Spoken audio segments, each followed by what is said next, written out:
அகிலா, எங்கம்மா ரவிய காணோம்? அப்பா, என்னதான் இருந்தாலும் அவர் இந்த வீட்டு மாப்பிள்ள. நீங்க ரவின்னு பேர் சொல்லி கூப்பிடுறது நல்லாவா இருக்கு? டேய், அதுக்கு என்ன பண்றது? மாப்பிள்ளையா ஒழுக்கமா இருந்தா நான் எதுக்கு பேர் சொல்லி கூப்பிட போறேன்? என் பொண்ணை செல்லமா ஆசாசையா வளர்த்தா வந்து காக்கா கொத்துற மாதிரி கொத்திட்டு போயிட்டான்.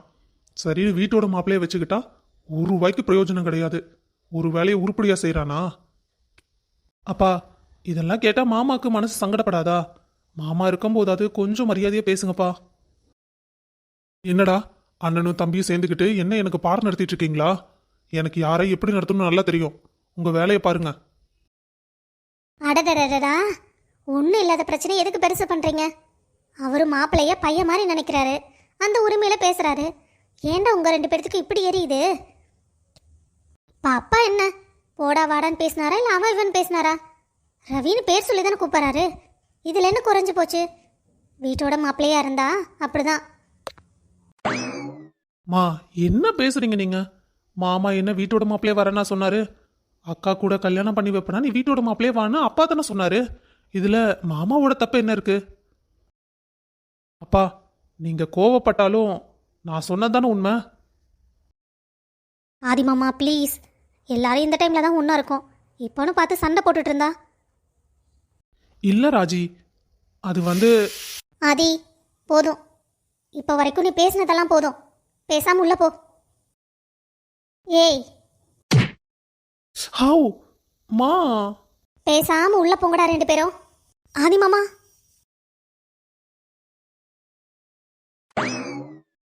ஏங்க என்ன, உன் பங்குக்கு நீ ஏதாவது சொல்லணுமா? சொல்ல வேண்டியதெல்லாம் உன் பசங்களே சொல்லிட்டாங்களே. எதுக்கு எதுக்கு இவ்வளோ கோவப்படுறீங்க? ரெண்டு பிள்ளைய பெற்றுட்டாங்க. இதுக்கப்புறமும் இன்னும் நீங்கள் கோவமாக இருந்து என்ன பிரயோஜனம்? நம்ம பொண்ணு சந்தோஷமாக தானே இருக்கா, நம்ம கண்ணு முன்னாடி இருக்கா. சரி, அதெல்லாம் விடுங்க. இந்த சமயத்தில் இதெல்லாம் பேசலாமான்னு எனக்கு தெரியல. ஆனால் உங்ககிட்ட இதை பற்றி பேசணும்னு நானும் 2 நாளாக நினச்சிட்டு இருக்கேன். எது, ரவி விஷயமாவா? ஐயோ, இல்லைங்க. அவரை பற்றி நான் என்ன பேச போகிறேன்? அதுவும் உங்களுக்கு பிடிக்காத டாப்பிக்கை நான் பேசவே மாட்டேன். நம்ம ஆதியை பற்றி தான். ஆதிய பத்தியா? ஆதிய பத்தி சொல்ல என்ன இருக்கு? அவ பிசினஸ் டேக் ஓவர் பண்ற அளவுக்கு நல்லா தான் ஹேண்டில் பண்றான். ஆனா கொஞ்சம் பொறுமை வர மாட்டேங்குது. இதுக்கு எடுத்தாலும் சின்ன பிள்ளை மாதிரி கோச்சுக்கிறான். அதை ஒன்றை மட்டும் அவன் கண்ட்ரோல் பண்ணானா அவன் கையில பிசினஸை கொடுத்துட்டு நான் அம்மாவும் நிம்மதியா இருப்பேன். ஏங்க, எப்பவுமே உங்களுக்கு பிஸ்னஸ் பிஸ்னஸ் பிஸ்னஸ், அதை தவிர ஒன்றுமே தெரிய மாட்டேங்குது. அவனுக்கும் கல்யாண வயசு வந்துருச்சு. கொஞ்சமாவது உங்களுக்கு ஞாபகம் இருக்கா? அட, அதான் பாரு, நான் என் பிசினஸை டேக் ஓவர் பண்ணுவானான்னு மட்டும் யோசிச்சேன். ஆனா அவனுக்கு கல்யாண வயசு வந்தது நான் யோசிக்கவே இல்லை பாரு. நீ சொல்றதும் சரிதான். இந்த விளையாட்டுத்தனம், இந்த குறும்புத்தனம், இந்த கோவம் எல்லாம் கல்யாணம்னா தானா சரியா போயிடும். இங்க பாருமா, நம்ம குடும்பத்துக்கோ இல்லை நம்ம வசதிக்கோ நம்ம அந்தஸ்துக்கோ பொருத்தமில்லாத பொண்ணா இருந்தா கூட பரவாயில்ல. ஆனா பொறுப்பான பொண்ணா இருக்கணும். அது ரொம்ப முக்கியம். ஆ, அது சரிங்க. நீங்கள் சரின்னு சொன்னதே எனக்கு ரொம்ப சந்தோஷம். ஏங்க, அப்புறம் ஒரு முக்கியமான விஷயம். என்னாச்சு இன்னைக்கு உனக்கு? தயங்கி தயங்கி எல்லாத்தையும் சொல்லிட்டு இருக்க. என்னன்னு சொல்லுமா. ஏங்க, நாம் எதுக்கு அங்கேயும் இங்கேயும் பேசணும்? நம்ம ஆதிக்கு ராஜியவே பேசி முடிச்சிட்டா என்ன? ஏங்க, நீங்கள் ராஜியை சாதாரணமாக நினைக்காதீங்க. ரொம்ப பொறுப்பான பொண்ணு. இப்போ கூட பாருங்க, ஊர்லேருந்து வந்ததுலேருந்து எல்லா வேலையும் அவள் தான் இழுத்து போட்டு செய்கிறா. என்னை ஒரு வேலை செய்யற கூடுறதில்ல. எனக்கு என்னமோ ஆதிக்கும் ராஜிக்கும் ஒத்து வராதுன்னு தோணுது. ஆனா அட, எதுக்கு இப்ப அழுகுற? இப்ப நான் என்ன சொல்லிட்டேன்? பின் என்னங்க, நான் என் தம்பியோட சொந்த விட்டு போயிடக்கூடாது, ராஜியும் பொறுப்பான பொண்ணா நம்ம ஆதிக்கு ஏற்ற மாதிரி இருப்பான்னு சொன்னா கொஞ்சம் கூட புரிஞ்சுக்காம எடுத்த எடுப்புலேயே வேண்டாங்கிறீங்க. நான் எப்ப வேண்டான்னு சொன்னேன்? நான் கொஞ்சம் பொறுமையா இருந்தா சொல்ல வரேன். சரி, வேண்டானா விடுங்க. பொறுமையா நீங்களே பொண்ணு பாருங்க. என்னங்க? சரி, முதல்ல அழாத. ராஜியும் உனக்கு பிடிச்சிருக்கு, நம்ம ஆதிக்கு ஏத்த மாதிரி இருப்பான்னு உனக்கு தோணுச்சுன்னா எனக்கும் சம்மதம். நிஜமாவா சொல்றீங்க? ஆமா, நிஜமா தான் சொல்றேன். ஆதி, எதுக்கு இவ்வளோ கோவப்படுற? மாமாவே இது பெருசு எடுத்துக்க மாட்டாரு. ஆனா நீ தான் பெரிய பிரச்சனை ஆக்கிட்டு இருக்க. என்னடா பேசிட்டு இருக்க? இதே அந்த இடத்துல உன்னை பேசிட்டு இருந்தா நான் பார்த்துட்டு இருந்திருப்பேனா? வீட்டோட மாப்பிள்ளை ஆயிட்டாங்கிறதுக்காக வாய்க்கு வந்ததை பேசுறது நல்லது இல்லைல்ல. கொஞ்சமாவது நீ யோசிச்சு பேசு. அவர் என்ன வீட்டோட மாப்பிள்ளை வரக்கு முதல்லயே சரின்னு சொன்னாரா? நீ சரின்னு சொல்லு, அப்பதான் என் பொண்ணை கொடுப்பேன் அப்பா தானே சொன்னாரு. எல்லாத்துக்கும் காரணம் அப்பா தானே. இப்ப வந்து மாமாவை சொல்றதுல என்ன சரி இருக்கு? ஆ, ஒவ்வொரு தடவையும் அவரை சொல்லும் போது எனக்கு எவ்வளவு கஷ்டமா இருக்கு தெரியுமா? சரி ஆதி, அதுக்குன்னு நீ அப்பாவை ஏத்து பேசனால எல்லாம் மாறிட போதா? நீயே கொஞ்சம் யோசிச்சு பாரு. கொஞ்சம் பொறுமையா இரு ஆதி. எதுக்கு எடுத்தாலும் முதல்ல கோவப்படாத.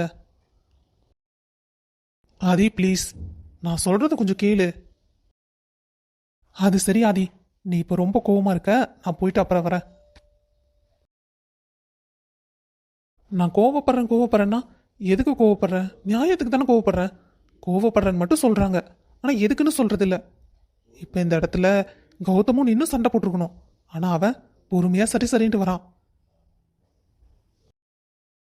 ஆதி மாமா, மாமா நீங்கள் எதுக்கு இவ்வளோ கோவப்படுறீங்க? நீங்கள் கோவப்படுறது சரிதான், அந்த நியாயம் எனக்கு புரியுது மாமா. அதுக்காக நீங்கள் இப்படி பெரிய மாமாவை எதிர்த்து பேசுறது நல்லாவா இருக்கு? இப்போ இதை சொல்லதான் இங்க வந்தியா? ஐயோ மாமா, நீங்கள் தப்பாக புரிஞ்சுக்கிட்டீங்க. நான் மாமாவுக்கு சப்போர்ட் பண்ணி எல்லாம் வரல, உங்ககிட்ட கொஞ்சம் பேசணுன்னு தான் வந்தேன். என்னன்னு சொல்லு ராஜி. மாமா ப்ளீஸ், நீங்கள் கொஞ்சம் பொறுமையாக கேளுங்க. நீங்கள் கோவப்படுறதுல நியாயம் இருக்குன்னு எனக்கு தெரியும் மாமா.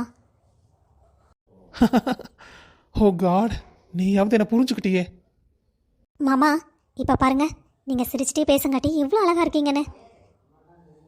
ஐயோ, என்ன இந்த ராஜி என்னை வெக்கப்பட வைக்கிறா? உண்மையிலேயே சொல்றாளா இல்ல சும்மா விளையாட்டுக்கு என்ன கிண்டல் பண்றாளா? மாமா ராஜி, என்னை நீ நல்லா புரிஞ்சு வச்சிருக்க. எனக்கு உண்மையிலேயே ரொம்ப சந்தோஷமா இருக்கு. என் தம்பி கூட என்னை புரிஞ்சுக்கல. அவன் கூட இப்போ என்னை சத்தம் போட்டு தான் போகிறான். ஆனால் நீ என் பக்கம் இருக்க நியாயத்தையும் என் கோபத்தோட காரணத்தையும் நல்லா புரிஞ்சு வச்சிருக்க. Thanks, thanks Raji. மாமா உங்களை பற்றி எனக்கு நல்லாவே தெரியும், எதுக்கு நீங்கள் கோவப்படுவீங்க, எதுக்கு சந்தோஷப்படுவீங்கன்னு. நீங்கள் கோவப்பட்டது ரவி அண்ணா மேலே இருக்க பாசத்தில், அது எனக்கு புரியாமல்ல. அத்தைக்கும் அது நல்லா தெரியும். ஆனால் பெரிய மாமா கோவப்பட்டா தேவையில்லாமல் அங்கே பிரச்சனை வரும்.